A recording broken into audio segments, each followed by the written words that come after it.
God, it's me, Amber. And I just got a new tattoo. Guys, I literally came right here from the shop today. You know I have an addiction. But nevertheless, the Abstract Audio Show is back in full effect and weirder than ever. And this time, we're going to be weird with a guest. Let's talk. We are back with a Miss Kelly Swails Hi. of Frozen Shoulder Productions. How are you, Kelly? How you doing? I'm doing great. How are you? I'm well. Thanks so much for stopping in with us. Well, thank you so much for having me. This is going to be exciting. Absolutely. And I was excited to speak with you in general, just because I know your background. You're a writer, an editor, a podcaster yourself. I was excited to speak with you on today's topic. Yeah, I'm really looking forward. I have so much to say. That's always good. That's always good to hear.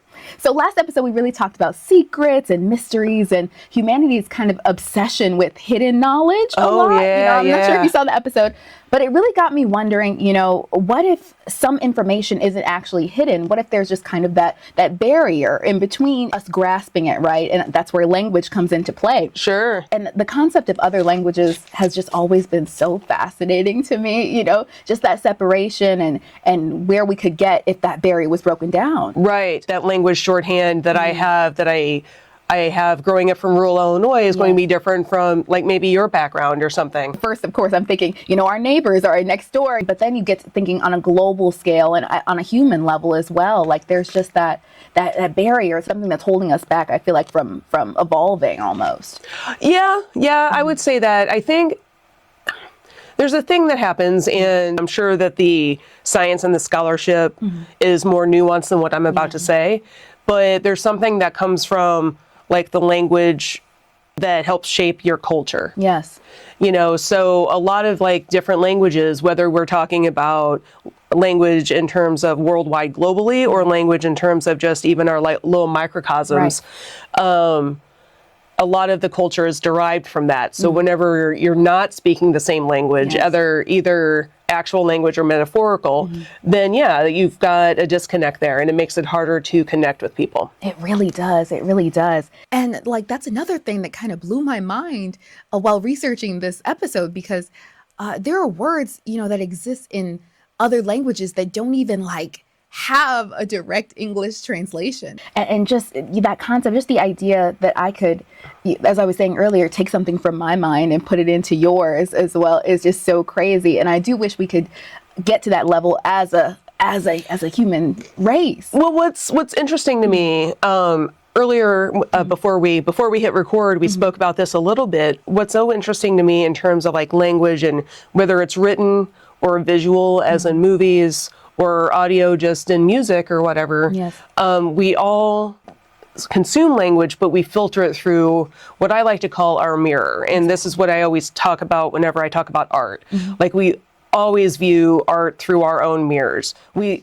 People, I think, like to think, oh, I'm looking through this window and I see this art or I see this thing in front of me. But really, we're looking at it through a mirror. Exactly. And we're seeing ourselves reflected back through that lens. That's how we're viewing this art. You see it all the time online where people maybe, and of course reading comprehension is going to come into this too, but maybe, like I see a tweet or I see a thread or I see a post or I see a meme and I get offended. Right. And there's when there may or may not be anything offensive about it on the surface, but, through the lens in which I'm seeing this through my own biases, that's when sometimes I think the disconnect can happen. Exactly. And I just love that you refer to it as an art, because honestly, and even in school, language arts, there is such an art to it and such a nuance that I feel like a lot of people are missing. I think a lot of it comes back to media literacy. A lot of it comes back to just literacy in general. Agreed. Whenever you talk about in the States, where we've got maybe our median, let's say, literacy rate is, 50%, and that of those readers, they're reading at, say, a 6th grade reading level. Yes. So anytime you get information that's maybe just above that grade level or whatever, you're missing people. Exactly. And they're misinterpreting. And once you misinterpret something, you put your own spin on it, and then you're off to the races. And we're not even talking about the folks that take advantage of that. Yes. You know, like the bot farms, the folks in power that want you to be less literate. Exactly. The folks in power that want you to misconstrue this, so you're helping them realize their agenda without you realizing it. Exactly. And with all this going on, what kind of made you center your life so much around it? You know what I mean? Oh Around gosh. communication in general and getting past that barrier. You know, for me personally, like I grew up in a really small town in Southern Illinois. Well, I like to say West Central Illinois, but it's Southern Illinois. And just the world opened up to me once I was able to read. Like I learned to read at a young age. Whenever I was literally reading when I was 3 years old. Wow. But I had a lifelong love of books, a lifelong love of reading, and I really got to see the world through books. And it made me realize it's like, wow, there's so much out here that I don't know. There's so much out here I've never experienced. So just having that love of reading really, really is what I credit with, honestly, where I am in life today. Yes, and you're right. It opens the world up, and it's so sad to me the literacy issue, and some people, you know, aren't able to grasp that as well. And to me, that's how you really know that someone wasn't, you know, cared for well, that they, you know, they can't read, or that they're illiterate, or that even when someone says, "Oh, I don't like reading. I don't read," you know, and everybody's preference, you know, to each his own. But it's so crazy for me to hear people say that they don't like to read. I'm like, you're cutting yourself off from such incredible things, and I just really wonder where that comes from with people, you know, like. Well, in a lot of households, I don't think it's a priority. You know, like if your parents aren't big readers, if there's not always books around the house, you know, that's that, right? So like our parents are our first teachers, kind of thing. True. So that's part of it. But the idea that, you know, like school funding for public schools and stuff. You know, whenever we cut funding, we don't cut funding for sports necessarily, but we cut out the arts programs. The arts, it's always the arts. You know, and whenever No Child Left Behind became a thing in the 90s, then you start teaching toward the test. And you really start cutting out that curiosity. You stop having time to being like, hey, you know what, we're going to kind of like put the lesson plan to the side today. Here's something that we can really dig into. Let's go to the library and look it up, or let's open up our laptops and let's do some research about this.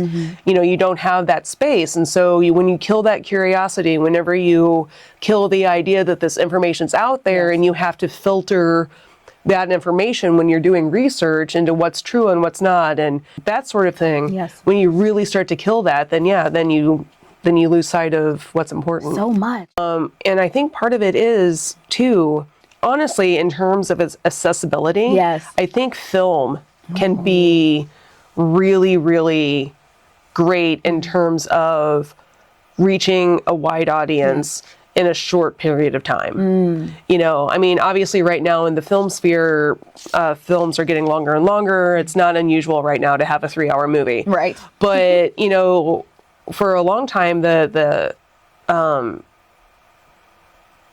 you know, you call it the tight 90, right? Whereas a film's 90 minutes, you get in and you get out and you do your bit. But 90 minutes is a short period of time, whereas a book can take 2 or 3 or 4 or a week to read. Exactly.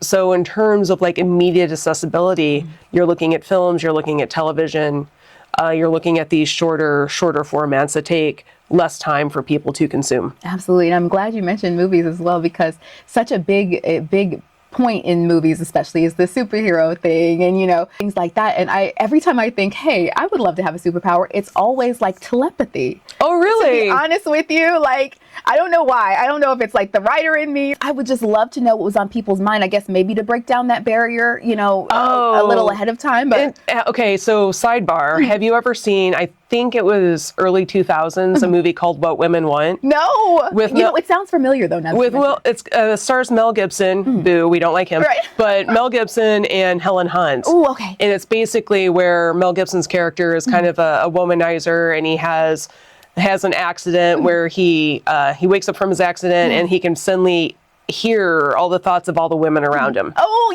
it does sound familiar. Okay. Right. Okay. So then, hijinks ensue and he has his learning curve or whatever. And he's like, oh shit, I thought I was like this big, awesome guy, but Right. it turns out all the women around me think I'm a big douche canoe. Right. So then he has to like learn to change his ways and actually see women as human. Yes.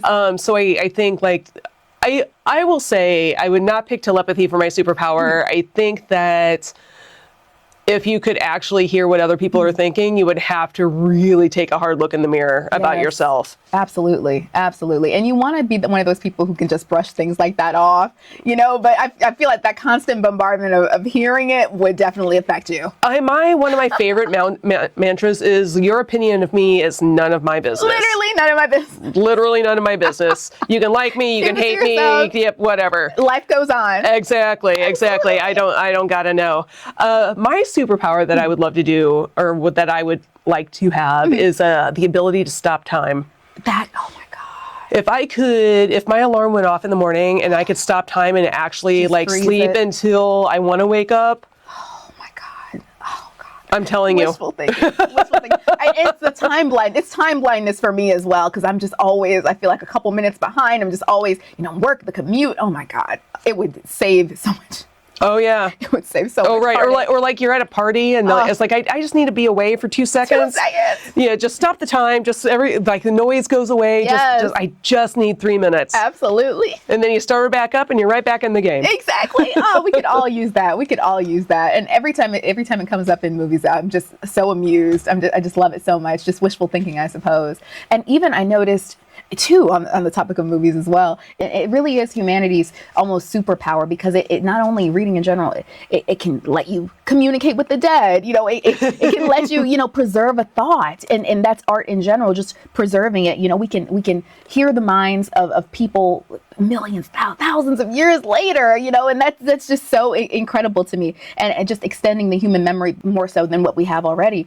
And it kind of, talking about schools in particular, just the AI situation. Oh my God, don't get me started. The AI situation, it's setting us so far back in this regard. Yeah, it can be. It's one of those things, again, it goes back to the media literacy, Yes. right? And the idea that, oh, hey, computers are amazing, and hey, I can just put in a prompt and get a novel. I can just Right. do this and I can get that. It really takes out the idea that the journey is actually the reason you're doing this. Yeah, obviously you want to write a great book and have it be out there and Yes. publishable and hit the masses, and of course you want that. Right.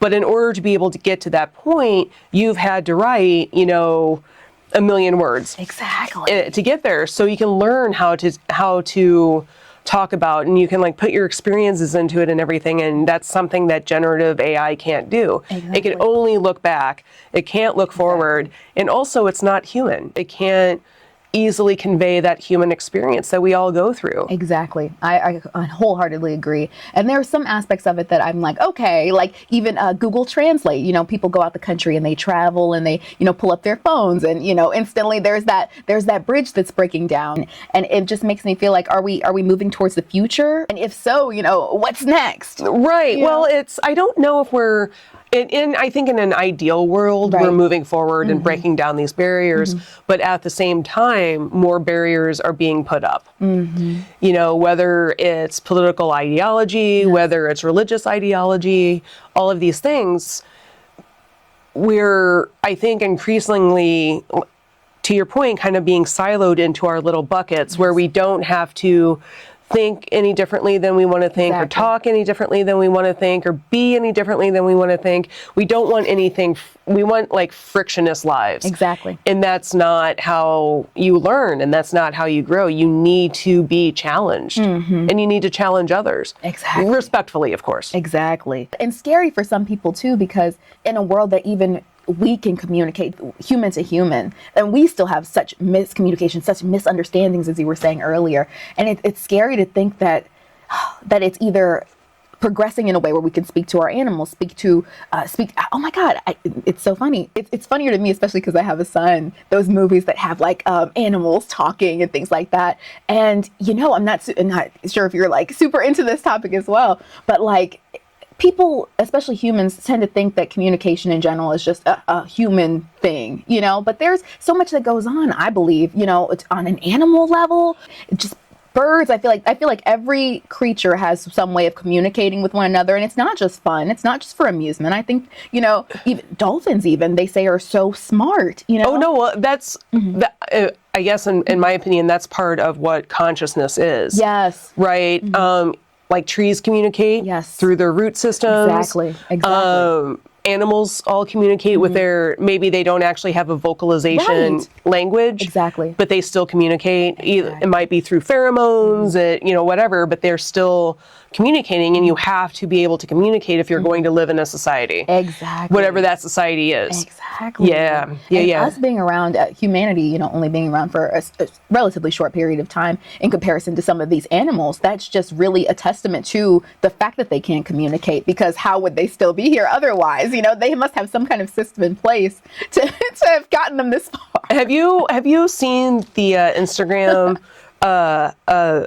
accounts where like it's usually dogs, but there's cats. They use like the boards. Oh, the word with the oh my God, I love it. I love it so much. One of my writer friends, Mary Robinette Kowal. Yes. Her cat Elsie. I guess I'm plugging her Instagram, Elsie Wants. Literally, follow her. It's so great because she's got this calico cat that is smart, and snarky. Yes. But like, it's the reason that maybe we don't communicate with our animals as much is because we don't have a shared language. But once we can teach them words and meaning and everything, it's, obviously it's not a one-to-one, but you get kind of like this, toddler language that you can converse with your animals. And then every single person I know that has tried this, it's like, it just opens up your mind and it opens the doors because, like our pets have like this really robust inner world. Exactly. That you'd had no idea that they had. They have to. Oh, and it's so interesting to me. They got her, one of the boards. Oh, her board's like huge. It's massive. And actually she's kind of like, Elsie is kind of an adventure cat now. Oh my God. So whenever Mary Robinette has to go, like to conferences or whatever for her writing career, she'll take Elsie and take the boards. She'll take the board to the vet. So like Elsie can say like foot hurt. I love that. It's great. God. Did you see on I think it was on Instagram or some article, some scientists hooked up some equipment to fungi. It's a fungus. And they were even communicating in a way that like the mycelial network. That you would have never even considered. And I think it scares a lot of people because they can't see past just this realm. I think that, again, this is like a broad 10,000 foot overview, and I'm going to miss some of the nuance because I'm not super adept at this. But when you talk to like Native Americans or like the Native American tradition or whatever, and they're very, very environmental forward and one with the land. I think a lot of that comes back to that, where it's like you have to, or like folks that practice or call themselves witches and practice witchcraft. It's like they're very in tune with nature and see nature as something that we cohabitate with on the planet, and that we're equal and that we're equal partners with. So in terms of like, no, you have to listen to the earth, you have to listen to the trees, you have to. It should be. Yeah, absolutely. That's how it should be, because communication sometimes isn't just about speaking; it's about being understood. That's basically all of what communication is. It's you want to be seen and understood and heard, and also you want to hear others. Exactly, and I feel like that, as we were saying, it can't possibly be just a human trait. Oh no, it's not at all. Possibly. No, it's not at all. I know you had touched on a little bit before, and if we're jumping ahead, oh no, by all means. You mentioned like mediums and communicating with the dead and stuff. It's an area I find really, really fascinating. I think it's one of those things where, I tend to be scientific by nature in my thought process, but I think a large part of science is being humble and being able to admit, like, I don't know what I don't know. Exactly. So in terms of life after death or speaking with the dead or ghost or paranormal stuff such as this, it's like you have to, okay, sure, some of it can be, grifters. Grifters are going to grift. Right. But grifters going to grift. Right. But, we all need to make money, fine. Right. But also it's like, no, there are things that happen that you can't explain. And the only real explanation is it's like, okay, there's something else here that I can't see with my five senses. Exactly. There has to be. There honestly has to be. And if humans, do you think, could reach out on a more frequent basis to the dead, to animals, to plants, do you feel like what would change? How would the world look, in your opinion? I think we'd be a lot kinder. I would hope so. I think we'd be a lot softer. I think we would, I think we'd slow down. I hope so. I think we'd slow down. I think a lot of modern life is because we're bombarded. Yes, constantly. With communication, Yes. right? We have podcast and television and radio and video, Yes. YouTube creators. It's like we're inundated Yes. with people speaking to us, but we're not slowing down to A, hear what's really being heard. Exactly. B, saying what we actually want to say and connect with other people. Exactly. And we're not listening to nature and the planet and what it's telling us. Exactly. We're not listening. And we may be hearing, but we're not listening. We're not Exactly. taking it in. We're not taking it in. And that's why the whole theme of this season 3 for me is wonder. Because it's just amazement in general, just overall amazement. And these are just things that amaze people and amaze me, you know? Well, I think if we can be a little softer and kinder Yes. and move a little bit more slowly, when you slow down and you shut off some of that noise, Yes. that's when you allow yourself the time to be full of wonder. Exactly. You know, I moved to Chicago in 2012, and you ride the L and you go downtown and you see the city. And when I first moved, it's like, oh my God, the city is so amazing and wondrous, Yes. and this and that and all this. And then you live here for a while and then you forget. You take Yes. you take it for granted. That's exactly it. And I've been fortunate enough to have more free time in my day during the workday lately, and it's really granted me a time to step back and be like, you know what, I don't have to go downtown today, but I'm going to ride the L. Exactly. And go downtown and just kind of be a part of it and feel the energy and look at the buildings. And it's not all about just being on that treadmill. It's about just taking a moment and just being grateful for what's around you. Exactly. And I know you said you were leaning more scientific in nature. When you say that these things, it kind of brings me back to God personally. I don't Sure. know, as well. We don't have to touch on religion. It's not a religious podcast or anything. But even still, it reminds me of the story of Babel. He created the language barrier, essentially. You over here, you speak this language, you speak this language.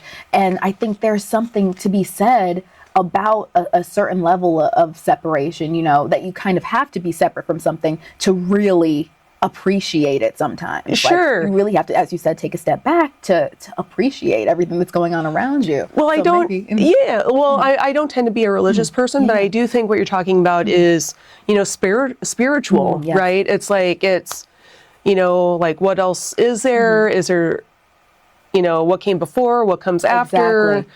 Faith, I don't know that you need to be a religious person to have not faith. Not at all. And I think that's kind of what we're touching on here. So I don't view it through the lens of a God necessarily, Yes. but yeah, I'm right there with you. Absolutely. This podcast is all about the intersection of art and life.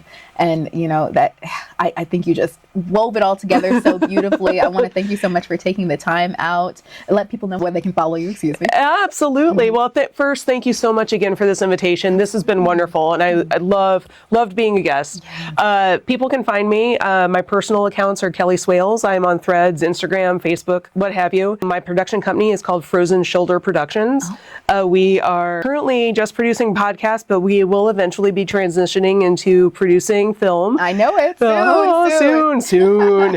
And you can find us on Threads and Instagram at Frozen Shoulder Productions. Also on the website, and we have a Patreon if you want to get a sneak peek at our podcast. Ooh, I would love to tune in. Thank you so much again for taking the time out. Thank you so much.